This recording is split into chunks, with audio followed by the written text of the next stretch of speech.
And the debate goes on. Yet again, the county council approved an ambulance fee that's projected to bring in $18 million into the county coffers this time around. And the council and executive seem to be more proactive in the vote for the fee that will go into effect in January.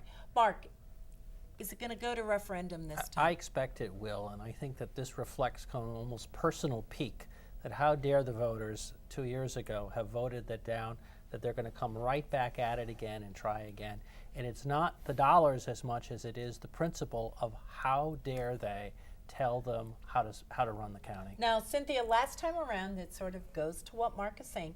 There was a lot of misconceptions that pervaded the referendum process, and ultimately many believe that the volunteer firefighters scared voters into voting against the message. And so what I'm wondering is there going to be a coalition this time that's going to rally around this? You mentioned the misinformation and the misunderstanding, I think, and I don't see this the way Mark does at all. I don't think that the personal pique has much to do with this.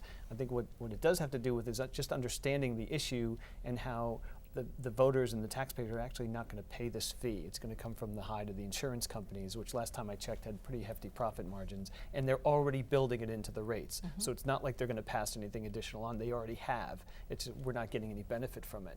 And I think since the money's going to the firefighters, if the leadership on the council wants to go out and make that argument a little bit more forcefully this time, which I just don't think they made strongly enough last time, I think the voters will understand this one, and I hope the volunteer firefighters don't oppose it this time.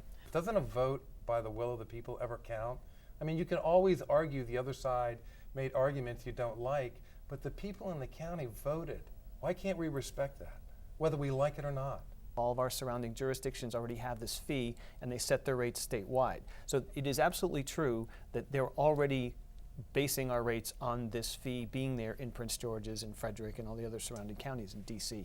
So this to me is something that just needs a lot more public education. I'm hoping we'll have a more serious debate. I don't know if people were lied to. I just don't think they got all the information. And to Jerry's point, we don't live in a direct referendum state, thank God, and we do have a process for the council to come back and reconsider things. This bill is slightly different, and the circumstances, the economy is different, and I think it's worth bringing it up again because I think we got it wrong the first time. When you live in a one-party jurisdiction and a one-party state, you have very little choice, and occasionally you get a referendum.